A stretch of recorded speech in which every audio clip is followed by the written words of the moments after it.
बिस्मिल्लाहिर्रहमानिर्रहीम। नाज़रीन, इंजीनियर मोहम्मद अली मिर्ज़ा जहलमी ने इब्ने उमर रज़ियल्लाहु ताला अन्हो के मुतल्लिक़ एक रिवायत बयान की है कि वो ख़वारिज के पीछे नमाज़ पढ़ा करते थे, और ये रिवायत इंजीनियर साहब ने कई जगह बयान की है। मिसाल के तौर पर पब्लिक सेशन नंबर 10 में 1 घंटा 49 मिनट पर यह रिवायत उन्होंने बयान की है। सुन कुबरा अल बैहकी में मौजूद है। अब्दुल्ला बिन उमर खवारिज को सलाम भी करते थे, उनके पीछे नमाजें भी पढ़ते थे और कहते थे जब तक इनकी मसाजिद से हय्या अलस सलाह हय्या अलल फलाह की आवाजें आएंगी हम इनके पीछे इनकी अजान का जवाब भी देंगे, इनके सलाम का भी। लेकिन अगर ये हमें कहें कि हम अपने भाइयों को कत्ल करें तो हम ये बात इनकी नहीं मानेंगे। इसी तरह पब्लिक सेशन नंबर 30 उसमें 36 मिनट 45 सेकंड पर यह बात की है। तो सुल कुबरा अल बैहकी में मौजूद है कि अब्दुल्ला इब्न उमर खवारिज के पीछे नमाज भी पढ़ते थे और खुशबिया के पीछे भी। ये रिवायत सुनन कुबरा बैहकी के अंदर मौजूद है। हदीस नंबर है 5305। हम सबसे पहले इस रिवायत की सनद पर बहस करते हैं। इस रिवायत की सनद में यूनुस बिन उबैद रावी है और उसने ये रिवायत नकल की है नाफ़े से। अब यहाँ एक बात तो ये है कि कई सारे मुहद्दिसीन ने यह सराहत की है कि यूनुस बिन उबैद ने नाफ़े से नहीं सुना, तो ये रिवायत मुनक़ते हो गई। अस्माउर रिजाल के मशहूर इमाम यहया बिन माइन जो 3री सदी के हैं, वो कहते हैं, तारीख़ इब्न माइन के अंदर ये लिखा है, वो कहते हैं यूनुस बिन उबैद ने नाफ़े से कुछ नहीं सुना।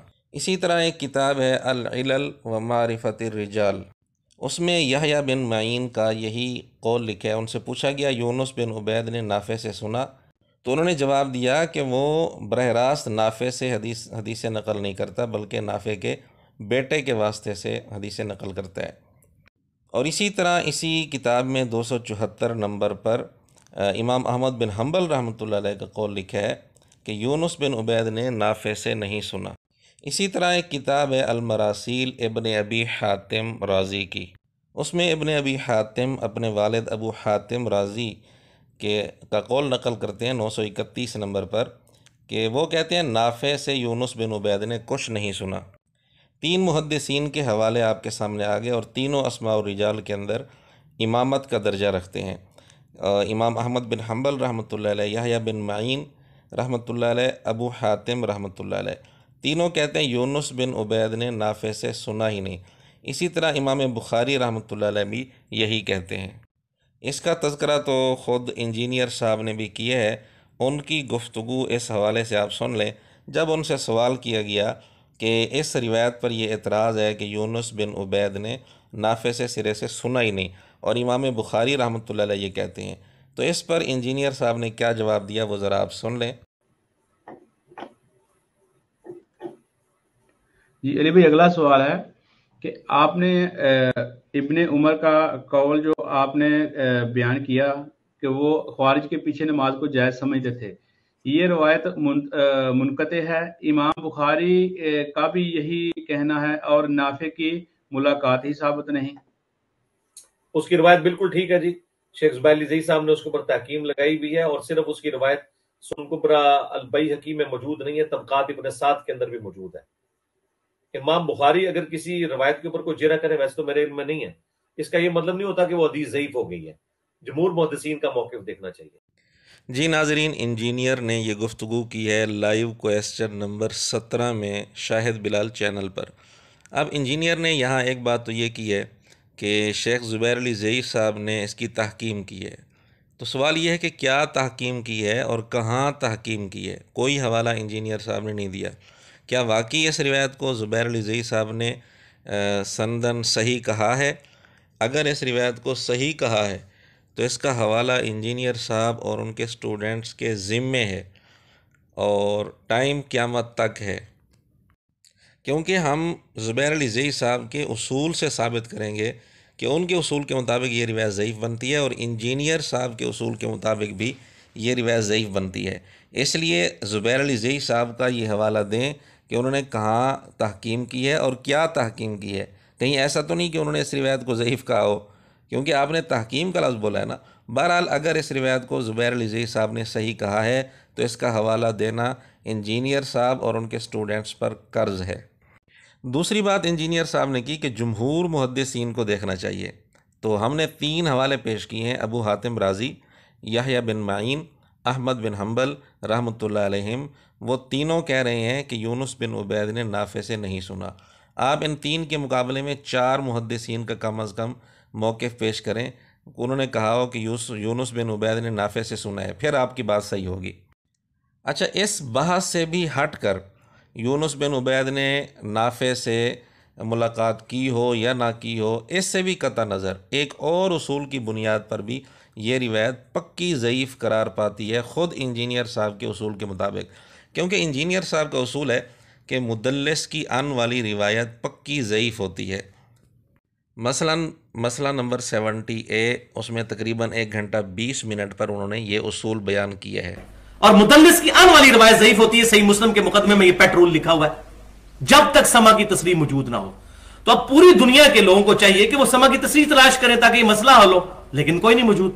जी नाज़रीन, आपने उसूल सुन लिया। सही मुस्लिम के मुकदमे में लिखा है या नहीं लिखा, ये तो अलग बात है, ये झूठ है इंजीनियर साहब का। लेकिन इससे ये बात तो सामने आ गई ना कि इंजीनियर साहब का उसूल क्या है कि मुदल्लिस की आन वाली रिवायत ज़ईफ़ होती है जब तक समा की सराहत ना हो। अब यूनुस बिन उबैद ये मुदल्लिस हैं, मैं अभी इसका हवाला पेश करता हूँ। तो मुदल्लिस की और ये रिवायत अन से है, सुनन कुबरा बहकी में भी और तबकात इब्ने साद में भी, दोनों में ये रिवायत अन से है। सुनन कुबरा बहकी में आप देख चुके हैं, तबकात इब्ने साद का हवाला मैं अभी दिखाता हूँ। तो ये रिवायत अन से है। तो इंजीनियर साहब जैसे कह रहे थे ना, हम भी यही कहते हैं, इंजीनियर साहब और उनके जितने स्टूडेंट्स हैं सारे के सारे मिलकर यहाँ यूनुस बिन उबैद के समा की सराहत तलाश करें, लेकिन नहीं कर सकते और टाइम क़यामत तक है। ये है आपके सामने तबकात इब्ने साद और उसकी 4थी जिल्द, उसमें सफ़ा नंबर 127 पर इस रिवायत की सनद आप देख रहे हैं। इसमें भी यूनुस अन नाफे है, यानी यूनुस अन से रिवायत कर रहा है। और यूनुस बिन उबैद जो रावी है ये मुदल्लिस है। इसका हवाला अभी मैं आपके सामने पेश करता हूँ। ये किताब है अल-फत्हुल मुबीन फ़ी तहक़ीक़ी तबक़ातिल मुदल्लिसीन, इंजीनियर साहब के मुहद्दिस आज़म शेख ज़ुबैर अली ज़ई साहब की, जो उन्होंने इब्ने हजर की किताब पर तहक़ीक़ की है। ऊपर वाली इबारत इब्ने हजर रहमतुल्लाह अलैह की है, उन्होंने यूनुस बिन उबैद को मुदल्लिस लिखा है। और नीचे जो इबारत है वो शेख ज़ुबैर अली ज़ई साहब की अपनी है। वो लिखते हैं कि ये रावी सिका है, मुदल्लिस है। और आगे इसके हवाले दिए हैं हाफिज़ अलाई, अबू ज़ुरा इब्ने इराकी, सुयूती, ज़हबी, मुक़द्दसी, दमीनी, इब्ने तलात। इन सब के हवाले से शेख ज़ुबैर अली ज़ई साहब कहते हैं कि इन सब ने इसको मुदल्लिस करार दिया है। तो साबित हुआ कि यूनुस बिन उबैद रावी मुदल्लिस है। और सुनन कुबरा बहकी और तबकात इब्ने साद दोनों में ये अन से रिवायत कर रहा है।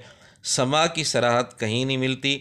इंजीनियर साहब और उनकी पूरी टीम मिलकर समा की सराहत तलाश करे और टाइम क़यामत तक है। जब समा की सराहत नहीं है तो इंजीनियर साहब के उसूल के मुताबिक ये रिवायत पक्की ज़ईफ़ बनती है। और ये उसूल इंजीनियर साहब ने बहुत दफ़ा बयान किया है। मिसाल के तौर पर एक मिसाल हम पहले पेश कर चुके हैं मसला नंबर 70A से। अब मसला नंबर 70B से हम एक और मिसाल इनकी पेश कर देते हैं जहां इन्होंने ये उसूल बयान किया है। हम इसको उसूल मुहद्दिसीन पर देखते हैं। बेसिक उसूल है मुहद्दिसीन का, जिसके तहत यह हदीस पक्की ज़ईफ़ है और आज तक इसका सुकम कोई दूर नहीं कर सका। और वो सुकम क्या है कि इस हदीस में सुफियान सौरी रहमतुल्लाह अलैह मुदल्लिस हैं और वो अन से रवायत कर रहे हैं, समा की तसरीह कोई नहीं साबित। जी नाज़रीन, आपने उसूल सुन लिया। इस उसूल के मुताबिक ये जो रिवायत है कि इब्ने उमर रज़ी अल्लाह तआला अन्हु ख़वारिज के पीछे नमाज पढ़ने को जायज़ करार देते थे, दुरुस्त करार देते थे, तो ये रिवायत भी जो इंजीनियर ने कई जगह पेश की है, इंजीनियर के उसूल के मुताबिक पक्की ज़ईफ़ करार पाती है, क्योंकि समा की सराहत नहीं मिलती। यूनुस बिन उबैद मुदल्लिस है और रिवायत अन से है। इसलिए इंजीनियर साहब को चाहिए कि वीडियो में अलल ऐलान रुजू करें। अगर रुजू नहीं करते तो इसका मतलब ये हुआ कि इंजीनियर साहब अपने उसूल में पक्के नहीं हैं। अपने लिए उसूल इनके और हैं, दूसरों के लिए उसूल और हैं। इसी को कहते हैं मक्कारी। यहाँ तक तो खैर बहस थी सनद पर। इसी रिवायत के अंदर ये अल्फाज भी हैं, इंजीनियर साहब ने वो बात भी बताई है कि इस रिवायत के अंदर ये लिखा है कि ख़वारिज के पीछे नमाज को दुरुस्त समझते थे, लेकिन ख़वारिज के साथ क़िताल को दुरुस्त नहीं समझते थे। हमारा इंजीनियर साहब से ये भी सवाल है कि सैयदना अली रज़ी अल्लाह तआला अन्हु ख़वारिज से क़िताल कर रहे हैं, इब्ने उमर रज़ी अल्लाह तआला अन्हु इस क़िताल को दुरुस्त नहीं समझते थे। आप बताएं, क्या सैयदना अली रज़ी अल्लाह तआला अन्हु का मौक़िफ़ दुरुस्त था या इब्ने उमर रज़ी अल्लाह तआला अन्हु का? और यकीनन आप यही कहेंगे कि सैयदना अली रज़ी अल्लाह तआला अन्हु का मौक़िफ़ दुरुस्त था, और इब्ने उमर रज़ी अल्लाह तआला अन्हु के मौक़िफ़ को आप दुरुस्त नहीं कह सकते।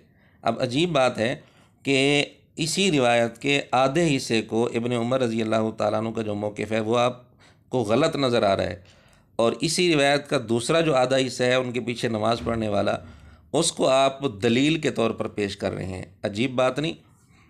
बहरहाल असल बात यह है कि इंजीनियर साहब और उनके तमाम स्टूडेंट्स पर यह कर्ज़ है कि यूनुस बिन उबैद के समा की सरहद तलाश करें, वरना अलल ऐलान रुजू करें, और टाइम क़यामत तक है। व आखिरु दावाना अनिल हम्दुलिल्लाहि रब्बिल आलमीन।